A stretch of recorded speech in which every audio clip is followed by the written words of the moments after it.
하나님 말씀 창세기 17장 1절입니다. 아브라함의 99세 때 여호와께서 아브라함에게 나타나서 그에게 이르시되 나는 전능한 하나님이라 너는 내 앞에서 행하여 완전하라. 여호와 하나님께서 아브라함에게 나타나셔서 전능한 하나님이라고 말씀하셨습니다. 왜 전능한 하나님이라고 말씀하셨느냐? 아브라함 입장에서는 도무지 이해가 되지 않는 겁니다. 왜냐하면 이미 약속의 자손은, 아들은 하갈을 통해서 태어났기 때문입니다. 벌써 14년의 세월이 흘렀죠. 14년의 세월이 흘렀기 때문에 아브라함 입장에서는 이 하갈을 통해서 얻은 이스마엘이야말로 하나님의 자녀라, 약속의 자녀라, 그렇게 생각을 한 겁니다. 그런 상황에서 나는 전능한 하나님이라고 하셨을 때 아브라함에게는 이해가 될 수도 없고, 왜 갑자기 이런 말씀을 하시는지 어리둥절할 뿐이죠. 그러면서 하시는 말씀이 너는 내 앞에서 행하여 완전하라, 이렇게 말씀합니다. 하나님의 약속을 우리에게 주셨고 그 약속대로 우리가, 사례와 내가 열심히 노력해서 하갈을 통해서 약속의 아들까지 얻었으니 더 이상 하나님 앞에서 행하여 완전할 일이 무엇이 있겠느냐, 그렇게 생각하는 중인데 하나님의 말씀은, 여호와 하나님의 말씀은 내 앞에서 행하여 완전하라, 이렇게 말씀하시는 겁니다. 사실은 전능한 하나님이라 이렇게 말씀하신 이유는 아브라함과는 무관한 거예요. 아브라함은 하나님께서 말씀하신 그 약속에 대해서 무지하다라고 볼 수 있습니다. 무지한 정도가 아니라 지금 상황에서는 완전히 무관심한 거죠. 지금 헛다리 짚고 있는 거잖아요.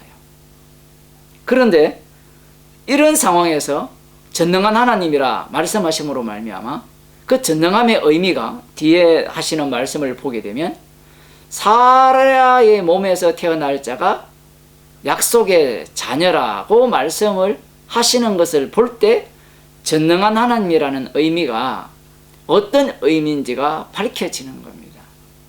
실은 전능한 하나님으로 나타났을 때 아브라함과 사레의 죄를 지금 책망하는 전능한 하나님이라고 이렇게 지금 말씀되어지고 있는 거예요. 우리는 전능한 하나님이 나타나면, 전능한 하나님이 우리 가운데 계시면 좋겠다라고 생각하지만 아브라함과 이삭과 야곱에게 나타나신 전능한 하나님은 전혀 그렇지 않는 분입니다. 특별히 오늘 본문에서 아브라함에게 나타나신 전능한 하나님은, 아브라함은 믿음 없는 자요, 여호와 앞에서 행하여 완전하지 않는 자라는 것을 이렇게 철저하게 까발리는 그러한 전능한 하나님이 되는 거예요. 그래서 하나님께서 전능한 하나님으로 나타나서 너는 내 앞에서 행하여 완전하라고 말씀하신 것은 이후에 아브라함의 이름을 아브라함이라 바꾸시고 할례 언약을 세우시고 사라의 이름을 사라라고 바꾸심으로 말미암아 너는 내 앞에서 행하여 완전하라는 말씀과 나는 전능한 하나님이라는 말씀의 의미가 비로소 밝혀지고 아브라함은 이 말씀 속에 휘말리게 된다라는 사실입니다. 오늘 우리들이 이 부분을 보면서 또 한 가지 생각해야 되는 것은, 많은 사람들이 전능한 하나님을 좋아하죠. 왜 전능한 하나님을 좋아할까요? 능치 못할 일이 없으시다.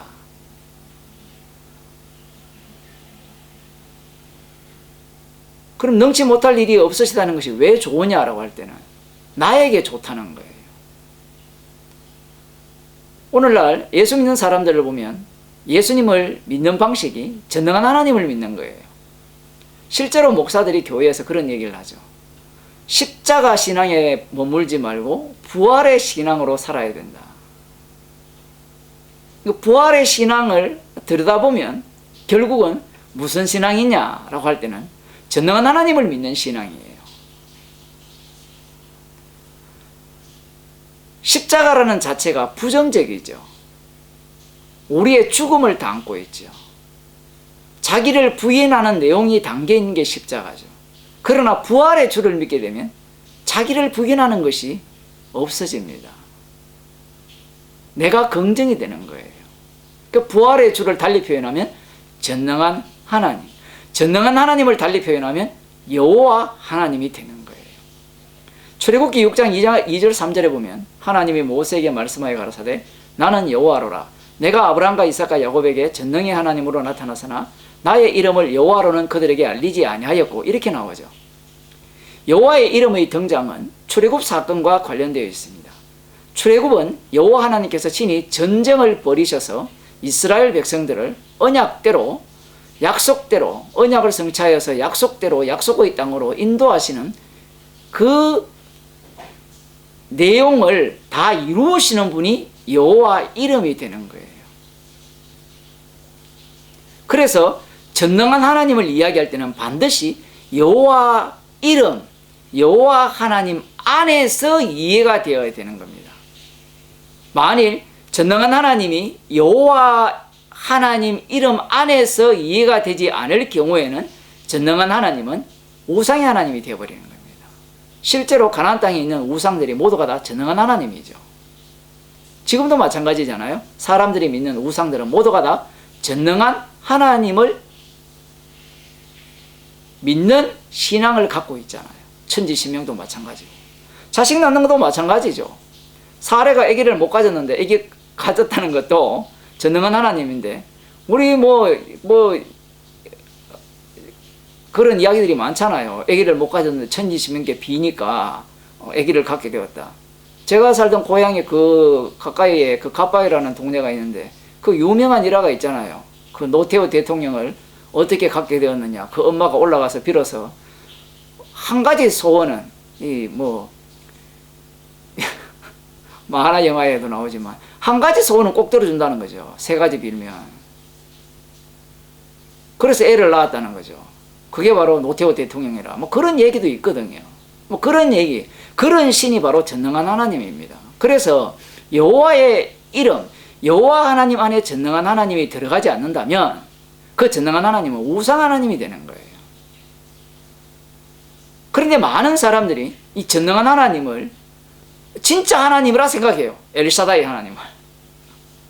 맞아요. 진짜 하나님이에요. 근데 엘샤다이 하나님이 진짜 하나님이 되려면 여호와 하나님 속으로 들어가야 됩니다. 그렇지 않으면 전능한 하나님은 우상이 되죠.